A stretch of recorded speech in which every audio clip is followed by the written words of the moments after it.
इस वीडियो में हम बात करेंगे फ्लोरिंग में जो टाइल्स लगती हैं उनकी क्वांटिटी हम किस तरीके से निकालते हैं। मतलब कि जो नंबर ऑफ टाइल्स हैं वो हम किस तरीके से निकालेंगे किसी भी रूम के लिए। इसके अलावा इस वीडियो में हम स्कटिंग के बारे में भी बात करेंगे कि फ्लोरिंग के चारों तरफ वॉल्स पर जो हम स्कटिंग देते हैं उसकी क्वांटिटी हम किस तरीके से कैलकुलेट करते हैं। मतलब कि उन स्कटिंग को लगाने के लिए कितनी टाइल्स हमें लगेंगी, तो उसकी भी यहाँ पर आज हम कैलकुलेशन देखेंगे। और इन सभी कैलकुलेशन को हम एक्सेल शीट के अंदर करेंगे। तो जैसा कि आप यहाँ पर देख सकते हैं, सबसे पहले यहाँ पर एक नोट का पॉइंट आता है, only those values which are marked with red colour have to be changed. मतलब कि इस एक्सेल शीट के अंदर जो भी वैल्यूज आपको रेड कलर से मार्क दिख रही हैं हमें सिर्फ उन्हीं में चेंजेस करने हैं और ये एक्सेल शीट आपको ऑटोमेटिकली सभी रिजल्ट्स प्रोवाइड करके दे देगी, चाहे वो नंबर ऑफ फ्लोर टाइल्स हो या फिर नंबर ऑफ टाइल्स फॉर स्कटिंग हो। अगर आप इस एक्सेल शीट को डाउनलोड करना चाहते हैं तो इसका जो लिंक है वो आपको डिस्क्रिप्शन में मिलेगा, वहां पर क्लिक करके आप इसे डाउनलोड कर सकते हैं। तो यहाँ पर हम सबसे पहले एक एग्जांपल ले लेते हैं। यहाँ पर जो हम नंबर ऑफ टाइल्स की कैलकुलेशन करेंगे वो हम 10 बाय 10 फीट रूम के लिए करेंगे। मतलब कि अगर आपका 10 बाय 10 फीट का रूम है तो उस रूम के अंदर फ्लोरिंग में कितनी टाइल्स लगेंगी वो हम यहाँ पर देखेंगे। तो सबसे पहले यहाँ पर आता है इनपुट ऑप्शन। तो यहाँ पर इनपुट के अंदर सबसे पहले यहाँ पे आता है लेंथ ऑफ रूम। तो यहाँ पर लेंथ ऑफ रूम जो हम कंसिडर कर रहे हैं वो यहाँ पे 10 फीट कंसिडर कर रहे हैं, और जो विड्थ ऑफ रूम है वो भी यहाँ पर हम 10 फीट कंसिडर कर रहे हैं। इसके बाद यहाँ पर अगर हम बात करें टाइल के साइज की, तो यहाँ पर जो टाइल की जो लेंथ है वो यहाँ पर हम 24 इंची कंसिडर कर रहे हैं, और टाइल की जो विड्थ है वो यहाँ पर हम 12 इंची कंसिडर कर रहे हैं। अब क्योंकि यहाँ पर हम स्कटिंग की भी कैलकुलेशन करेंगे, तो यहाँ पर जो हम हाइट ऑफ स्कटिंग लेके चल रहे हैं, जो आप रूम के अंदर जो स्कटिंग लगाएंगे उसकी हाइट हम जनरली 4 इंची कंसिडर करके चलते हैं। तो यहाँ पर हम 4 इंची इंसर्ट कर देंगे। देन इसके बाद यहाँ पर आता है डोर विड्थ। तो डोर विड्थ यहाँ पर हमने ली है 3 फीट। डोर की विड्थ यहाँ पर लेना इसलिए जरूरी है क्योंकि जब हम स्कटिंग करते हैं तो जहां पर भी आपका डोर का पोर्शन आएगा वहां पर तो हम स्कटिंग करेंगे नहीं, तो वो जो एरिया है वो हमारा ओपन रहेगा। तो जब हम नंबर ऑफ टाइल्स निकालते हैं स्कटिंग के लिए, वहां पर हमें डोर विड्थ का डिडक्शन करना होता है, जो यहाँ पर हम आगे कैलकुलेशंस के अंदर देखेंगे। तो ये कुछ वैल्यूज थी जो हमें इनपुट करनी होती हैं, और जैसे ही आप इन वैल्यूज को इनपुट करते हैं ये एक्सेल शीट आपको सभी रिजल्ट्स प्रोवाइड कर देगी। अब यहाँ पर सभी कैलकुलेशंस को भी हम एक एक करके देख लेते हैं। जैसे यहाँ पर सबसे पहले अगर हम बात करें नंबर ऑफ टाइल्स की फ्लोरिंग के लिए, तो सबसे पहले इसमें हम निकालेंगे फ्लोर एरिया। फ्लोर एरिया यहाँ पे निकालने का फॉर्मूला होता है length of room multiply by width of room. तो यहाँ से फ्लोर एरिया निकल के आ जाएगा 100 स्क्वायर फुट। देन इसके बाद यहाँ पर हम निकालते हैं area of tile. Area of tile निकालने का फॉर्मूला होता है length of tile into width of tile, जो यहाँ से निकल के आ गया 2 स्क्वायर फुट। अब इसके बाद नेक्स्ट यहाँ पे निकालते हैं नंबर ऑफ फ्लोर टाइल्स। तो फ्लोरिंग में कितनी नंबर ऑफ टाइल्स लग रही हैं उसको निकालने का फॉर्मूला होता है जो भी हमारा फ्लोर एरिया है divide by area of one tile. और इसकी जब हम कैलकुलेशन करते हैं तो यहाँ से हमें वैल्यू निकल के आ जाती है 50 टाइल्स।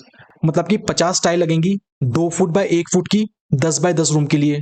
तो कुछ इस तरीके से हम नंबर ऑफ टाइल्स निकालते हैं फ्लोरिंग के लिए। अब यहाँ पर देखिए, अगर हम जो रूम का साइज है उसको चेंज कर देते हैं, जैसे कि यहाँ पर अभी हमने जो साइज लिया था वो यहाँ पर 10 बाय 10 फीट का रूम लिया था। अब इस रूम की जो विड्थ है उसको हम अगर 20 फीट कर देते हैं, तो यहाँ से आप देखेंगे कि जो नंबर ऑफ टाइल्स हैं वो अब यहाँ पर 100 टाइल्स लगेंगी 10 बाय 20 फुट के रूम को कवर करने के लिए। तो ये तो हमने बात की नंबर ऑफ फ्लोर टाइल्स की।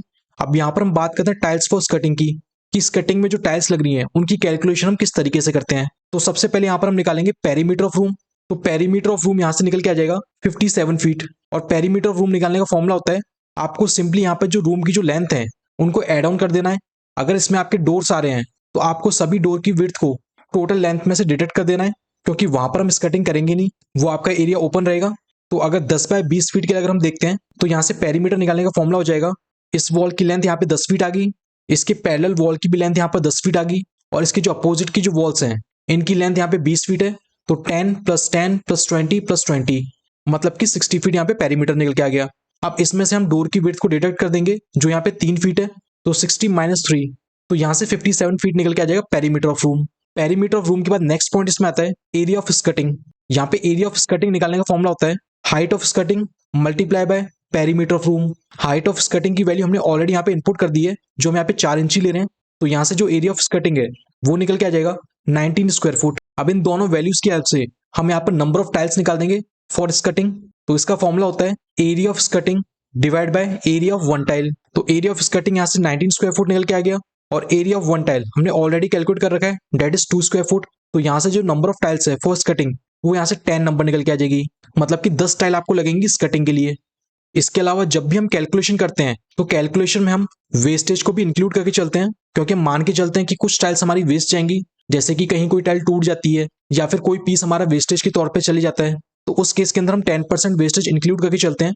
तो यहाँ से जो टोटल नंबर ऑफ टाइल्स हैं वो यहाँ से 110 निकल के आ जाएंगी। मतलब कि जो आपकी फ्लोर टाइल्स लग रही हैं प्लस जो स्कर्टिंग टाइल्स लग रही हैं, उन दोनों का सम अगर हम करेंगे तो यहाँ से टोटल नंबर ऑफ टाइल्स निकल के आ जाएगा।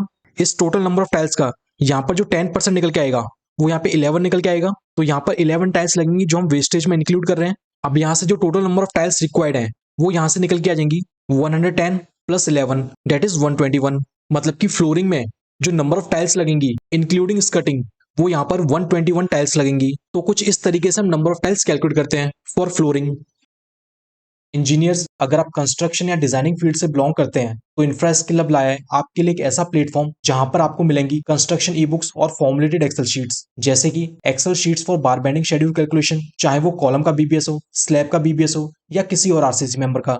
इसके अलावा e book on thumb rule for construction, mistakes at construction sites and many more. So engineers, आप हमारी वेबसाइट www.infraskillup.in से इन फॉर्मुलेटेड एक्सेल शीट्स और कंस्ट्रक्शन ई बुक्स को डाउनलोड कर सकते हैं।